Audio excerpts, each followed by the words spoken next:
Not in this one. I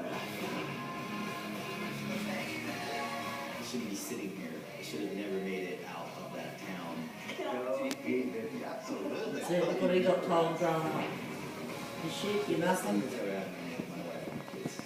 can't help it with what it's calling. She wanted you to bring home some milky eggs, man. Have you drank a lot of these around here before? I have. Okay. Now we're getting therapy right here. Me and you. We should get a couch. John, good to speak with you. What did you expect when you signed on to do The Voice? I just thought it looked like a good time. And I was a fan of all the other people that got to be coaches. That'll be fun. Why not? As long as I can just come on and be me, then I think I can do a good job. And so they were like, totally. And every step of the way, the producers of the show have been really cool just about letting me be me. You've, I believe, loved Australia so much you're talking about sort of relocating here next year. My wife and me, we're hoping to, well actually, we're not hoping, we're planning on bringing our kids here and for the next season, being here for, you know, like a good 3 or 4 months, and settling down and actually getting to have a little bit of a life outside of America, which is kind of, it's fun for us. Joel and wife Nicole Ritchie have 2 kids, 4-year-old daughter Harlow and 2-year-old son Sparrow, whose granddad is reportedly not so keen on a move down under. Your father-in-law, Nicole's dad, Lionel Ritchie, has said he does not want you to do this thing because... Yeah, he's so dramatic though, he doesn't care. If we're here for a long period of time, he'll come.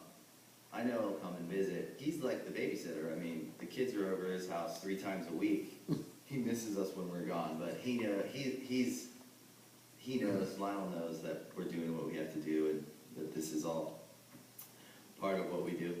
Because he loves you. You don't want to be falling out with your father-in-law. No. Yeah, like, I'm very lucky to have Lionel's blessing. You know, Nicole gets along really well with my family, and I get along great with her family. I'm really lucky to have that. I know it sounds cliche, but I wouldn't be, not only where I'm at today, but just the person that I am, period, in the world, without my family. That's just crazy talk. Joel's twin brother and bandmate. Not always swapping identities to play tricks on people. You can always trust me when I tell you I'm Joel. Benji. I meant Benji.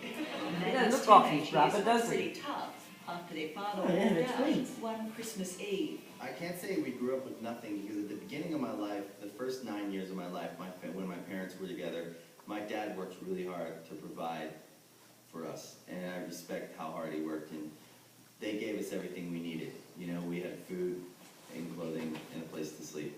And then when my dad left, it was a really hard, my teenage years, probably like from 13 to 18 when I left home. That's when my eyes were kind of open to the way the world is. Why don't you tell the nights that we cried? You broke my mother's heart, you broke your chin at the light. It's not okay, but we're alright. You know how mean kids can be sometimes, and I still feel like that kid that's in high school. I feel like we all have our little alter ego, that little guy, whoever it is, you know, the person that we were as a teenager, following us around, always tapping on our shoulder, going like, are you sure about that? You know, some people maybe a little more confident, but mine is this short, chubby, you know, untattooed, nerdy little dude who just is always a little afraid. Now we're getting therapy right here. We should get a couch, should lay down on it. I know, I wish we had one. We could... In the morning, So awesome. Did you escape from that little nerdy fat guy? Did you escape from him into the world of music? Is that what music gave to you? I think that's why we started our band. We wanted to belong to something, and we wanted to do something that we thought was cool, that we thought would make us cool. You know, get the girls, make money, and be rock stars. And that's what we wanted from the beginning. From where we started, we didn't know how to play or write or sing. We taught ourselves. We read books. And from the time we started the band, we were 16, back in 1996. We didn't think about anything else. And we never have since then. I mean, my wife and my kids are the first thing that's come along that I've chosen over music at times. And my wife's been really good about. She's the best partner anyone could have doing what I do. She gets it. She understands that part of me that I still need to do. Me and my dad are pretty close now. Are you? Yeah, and I respect him a lot. When you don't judge it as your parents and you judge them as people that just were together and it didn't work out, it's a lot easier to understand, I think, than at a young age when I was angry. And I found a pretty good balance, I think. You blow my mind, man. You got more soul than a sneaker shop. That balance now includes coaching on The Voice. I was saving that one for you. Have you driven one of these around here before? I have. Okay, that's good, so I shouldn't be I've afraid. been in all different kinds of carts. Well, I've stolen a few. Joyrides. But I've always returned them. I have to ask you a deeply personal question.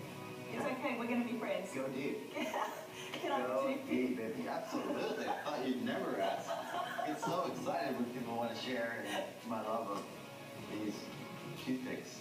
Thank you. And there's a lot of joy you can find in that little stick. You have it in the wrong way. Okay, thanks. Toothpicks. When did you You train? carry some rubbish, don't you? And my dad He's bad was a as toothpick they. guy. And so No, I we're- being a toothpick guy. Everything I've ever done, people are like, can you take the toothpick out? On any interviews, morning shows, talk shows. On the first day of shooting, I didn't even realize that I had a toothpick in. I was like, oh, whoa. And I was like, I'm sorry, I didn't know. Because I thought, oh, you know, TV and the big TV show. And they were like, it's okay, just be you. And it stayed, and now it's become this thing that I'm really, it's kind of like a security blanket, actually. Your core audience or fan base was supposed teenagers and early 20s who were disaffected, still rebellious from, school. Now it's their mothers who have a crush on you. I love it when moms like me, because it seems like growing up, every girl I ever dated, their mom didn't like me. Why was that? I think the way I look probably, at first... Got lovely eyes, hasn't he? Nowadays, I feel like it's a Very little more kind. acceptable, but I feel like at first glance, I probably seem like I'm wild or that I would, get into trouble or something. And I really am not that wild most of the time. I mean, I believe in honor and being decent, and I try to be that way. As the kind of man I think I should be now as a father and a husband. I think there's a certain way I try to be. Yeah, but I understand when people kind of make at first glance. A sort of judgment call. Yeah, they have to. That's what we do as people. You have to kind of, you're in this world alone, and you have your kids or your whatever, and you're just protecting yourself from the world because it's a pretty mean place sometimes, and I've learned to do it too.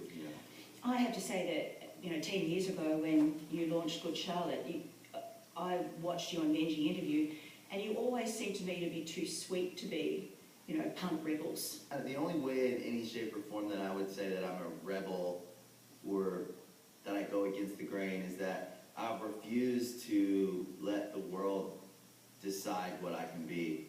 Because where I come from and where we grew up, I shouldn't be sitting here. I should have never made it out of that town, and I should have never made it with my music. And I've continuously been judged. And it's just something I'm used to. I'm used to people writing me off. I expect it. I almost write myself off sometimes and then try to prove myself wrong.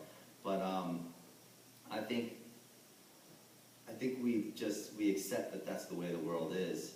But we have big dreams. When you were younger, you partied pretty hard. Nicole partied pretty hard when she was younger. Have you talked about how you're going to negotiate those rebellious years when your kids are at that age? Nicole is she's such a calm, as a mother, she brings all this, she grounds the family, she brings all the, the center of it, she's the center, she kind of, everything, she has it all worked out.